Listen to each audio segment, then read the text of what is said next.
नमस्ते। आज हम एक बहुत ही दिलचस्प सरकारी योजना के बारे में बात करने वाले हैं जिसका नाम है ग्रामीण स्वरोजगार एवं सशक्तिकरण योजना 2026।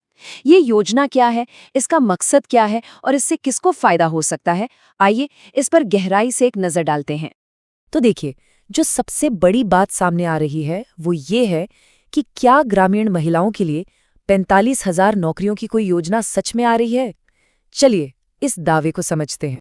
तो सबसे पहले ये योजना आखिर है क्या? इसका पूरा नाम है ग्रामीण स्वरोजगार एवं सशक्तिकरण योजना 2026। जैसा कि नाम से ही साफ पता चल रहा है, इसका पूरा फोकस ग्रामीण इलाकों और वहां के लोगों के रोजगार पर है। अब देखिए, इस योजना के लक्ष्य काफी बड़े रखे गए हैं।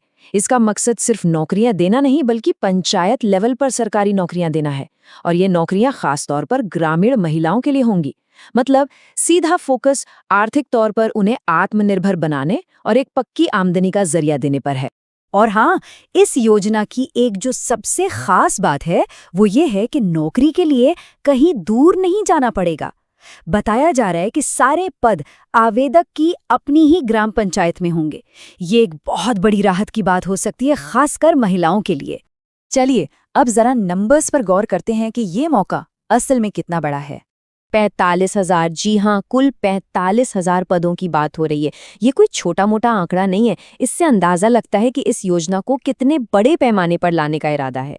लेकिन एक मिनट, ये 45,000 पद हर पंचायत में बराबर नहीं बांटे जाएंगे। इसका एक सिस्टम होगा। जैसे कि जो छोटी पंचायतें हैं वहां 1 से 3 पद होंगे, जो बड़ी पंचायतें हैं वहां 4 से 5 पद हो सकते हैं। और अच्छी बात यह है कि जो आदिवासी और पिछड़े इलाके हैं वहां पर अतिरिक्त पद भी दिए जा सकते हैं। ठीक है, तो नौकरियां तो बहुत हैं, पर सवाल ये है कि काम क्या करना होगा, कौन कौन सी पोस्ट्स हैं इसमें। आइए देखते हैं। इसमें कई तरह के पद हैं, जैसे data entry operator, self help group यानी SHG कोऑर्डिनेटर, ग्राम विकास कार्य सहायक वगैरह। लेकिन जो सबसे बड़ी भर्ती है वो है ग्राम पंचायत महिला सहायक की, जिसके लिए करीब 12,000 पद बताए जा रहे हैं। अब आते हैं सबसे जरूरी सवाल पर। इन नौकरियों के लिए कौन अप्लाई कर सकता है, क्या क्या शर्तें हैं? चलिए इसे भी समझ लेते हैं। देखिए, सबसे पहली और सबसे अहम शर्त तो यही है कि ये योजना सिर्फ और सिर्फ महिला उम्मीदवारों के लिए है। पुरुषों के लिए इसमें कोई जगह नहीं है। बाकी शर्तों की बात करें तो पढ़ाई लिखाई में कम से कम 10वीं पास होना जरूरी है। 12वीं पास या ग्रेजुएट भी अप्लाई कर सकते हैं। और उम्र की जो सीमा रखी गई है वो है 18 से 30 साल के बीच। लेकिन हाँ, उम्र में कुछ छूट भी मिलेगी।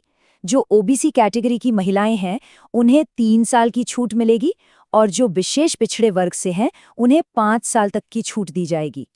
चलिए अब आखिर में ये देख लेते हैं कि ये पूरी भर्ती प्रक्रिया कब और कैसे होगी। इसका कोई टाइमलाइन है क्या? यहाँ एक बहुत ही इंटरेस्टिंग बात सामने आती है। बताया गया है कि ये एक सीधी भर्ती होगी। अब आप सोचेंगे कि इसका मतलब क्या है, तो इसका सीधा सा मतलब है कि इन नौकरियों के लिए कोई लिखित परीक्षा नहीं होगी। इस पूरी भर्ती को स्टेप बाय स्टेप लागू करने की योजना है। इसकी शुरुआत फरवरी 2026 में ग्रामीण और पिछड़े ब्लॉकों से होगी। फिर मार्च की शुरुआत में इसे सामान्य ग्रामीण ब्लॉकों तक बढ़ाया जाएगा।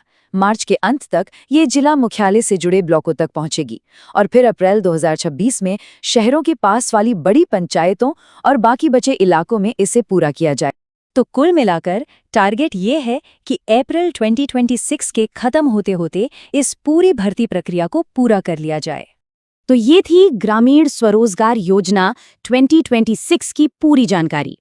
ये सारी बातें हमें एक बड़े सवाल पर सोचने के लिए मजबूर करती हैं कि क्या बिना परीक्षा वाला ये सीधी भर्ती का मॉडल सरकारी नौकरियों के लिए एक नई दिशा हो सकता है। ये वाकई एक सोचने वाली बात है।